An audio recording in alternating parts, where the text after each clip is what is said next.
30 leçons pour aimer, en anglais, 30 Lessons for Loving.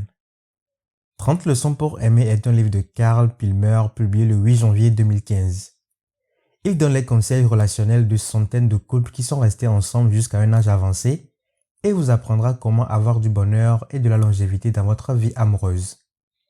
Si vous avez déjà été amoureux, vous savez combien c'est difficile. Au début, tout semble génial. Mais une fois que la nouveauté s'estompe, le vrai travail commence. Parfois, on a juste le sentiment que ce n'est pas bien et on n'arrive même pas à aller jusque-là. Alors, que faut-il faire pour trouver le bon partenaire? Et une fois que vous l'avez fait, comment faire pour que votre amour reste vivant pendant de nombreuses années? Bonjour et bienvenue sur ma chaîne YouTube. Ici, je vous fais découvrir un livre écrit en anglais chaque jour. Je vous épargne les mots de tête et vous fais gagner du temps et des connaissances. Ce n'est pas génial ça? Si vous venez de me découvrir, alors n'hésitez pas à vous abonner à la chaîne et à activer la cloche de notification afin de ne manquer aucune de mes vidéos. En effet, il existe de nombreux livres sur le sujet, mais peu d'entre eux ont le pouvoir de l'expérience personnelle en la matière. C'est pourquoi Carl a étudié les mariages de longue durée. En parlant avec plus de 700 Américains qui étaient ensemble depuis 30 ans ou plus, il a découvert la vérité sur ce que l'amour exige vraiment. Il résume ses conclusions dans 30 leçons pour aimer. Voici pour vous les 3 conseils relationnels les plus utiles que j'ai tirés de ce livre. Première leçon. Votre cœur et votre esprit vous diront quand vous aurez trouvé un compagnon avec lequel vous pourrez faire votre vie.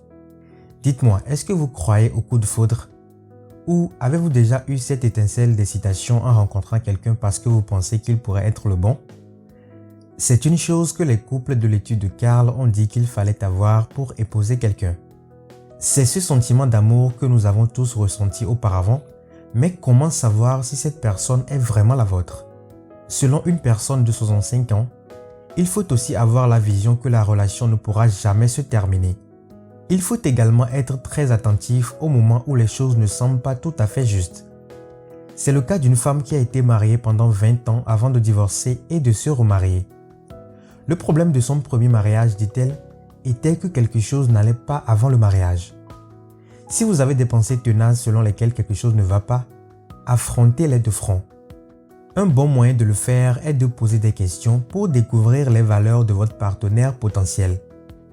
Aussi, avoir les mêmes croyances fondamentales est essentiel à la réussite d'une relation. Il est très bon de poser des questions sur un large éventail de sujets, des finances à l'éducation des enfants. Deuxième leçon. En choisissant le bon moment pour vos conversations et en vous rappelant que votre partenaire ne lit pas dans les pensées, vous pourrez mieux communiquer. Les couples se disputent. Ma partenaire et moi le faisons et vous le faites probablement aussi.